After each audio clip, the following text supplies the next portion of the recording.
So hello guys, আবার একটি new blog নিয়ে চলে এলাম কাজের। দেখতে পাচ্ছ কাজ করছে সব, এইদিকে ভুসা তুলছে, ওইদিকে খেড়ি তুলছে, আর এইদিকে মিক্সচার চলছে। আর আমরা ভরবো আজ এই 6টা কলম ভরবো, আর একটা দাদর রয়েছে আপনাদেরকে দেখাবো। এই 6টা কলমে ভরবো আর ফের দাদরেই ভরবো। যারা আমার চ্যানেলে নতুন তারা প্লিজ সাবস্ক্রাইব করবে। আর দেখতে পাচ্ছ কাজের ড্রেস করছে, আর ওই গামলায় করে আমরা মাল তুলবো। আর দেখতে পাচ্ছি যে দাদরের কথাটা বলছিলাম, এই দাদরটাও ভরবো। এদিকে টাপ্পাগুলো কত বড় বড় দেখছো, আর এদিকে হাফ টাপ্পা প্রায় মাল ঢালা হয়ে গিয়েছে। এই মালটা আমরা টাইট করবো। ততক্ষণ আমরা এদিকে কলমে মাল তুলবো, মানে টাইট যতক্ষণ না টাইট হবে ততক্ষণ না কলম কটা ভরবো।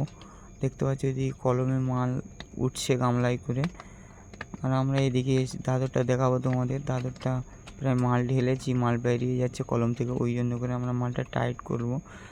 দেখতে দেখতে আমাদের দাদরটাও কমপ্লিট হয়ে গিয়েছে। আর এইদিকে আমরা কলঙ্কটাও প্রায় সেরে নিয়েছি।